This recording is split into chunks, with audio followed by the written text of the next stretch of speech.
Hey guys, Eric here. I wanted to make this quick video.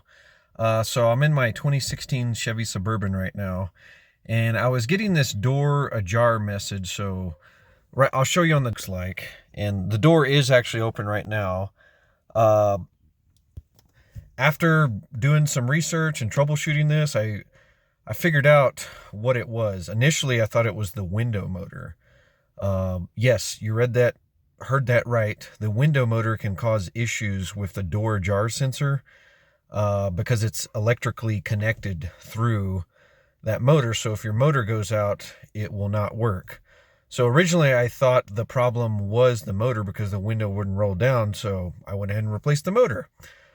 Turns out that was not the problem.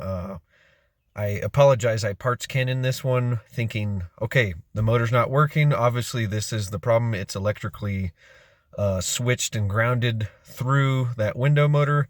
Since it's not working and all the other window motors seem to be working, that's got to be the problem. It wasn't. And let me show you what the problem is. And I'm just going to give my engineering sense on this.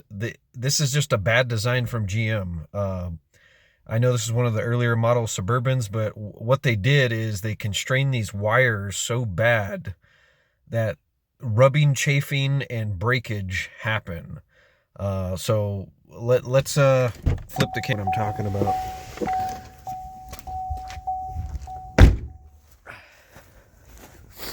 So I took the door apart. We'll get back to the video in just a minute. Real quick, like and subscribe, share this video with a friend. Let's get the word out about car maintenance and misinformation.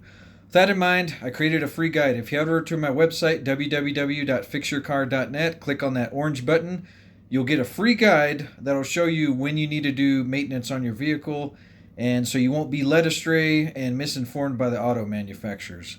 All right, now back to the episode. You have to take the speaker out and all this. Plugs in right there. Just look at this wiring harness. Now we have 1, 2, 3.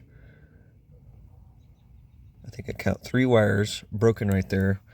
One is really badly chafed where it could short on something else. Not only there, but this is how you can tell it's constrained too much, is if you look right there, you'll see where it's rubbing on that connector. And the reason that happens is this is plugged into the side of the door here, like that, and the constant opening and closing of that door, and this being too tightly constrained causes issues. So the best solution is just replace this. It's hard to tell that these wires are broken because they're covered underneath this mechanism right here. What I'm going to do in the short term is just crimp these wires back together, put some electrical tape so it doesn't short, and I'm going to be buying me another wiring harness to fix it for the long term. But I suspect the other door over there is going to have the same issue because it's designed the exact same way. So just be wary about this. You know, GM is not thinking about these things, and there's a lot of stuff they have on these vehicles poorly engineered.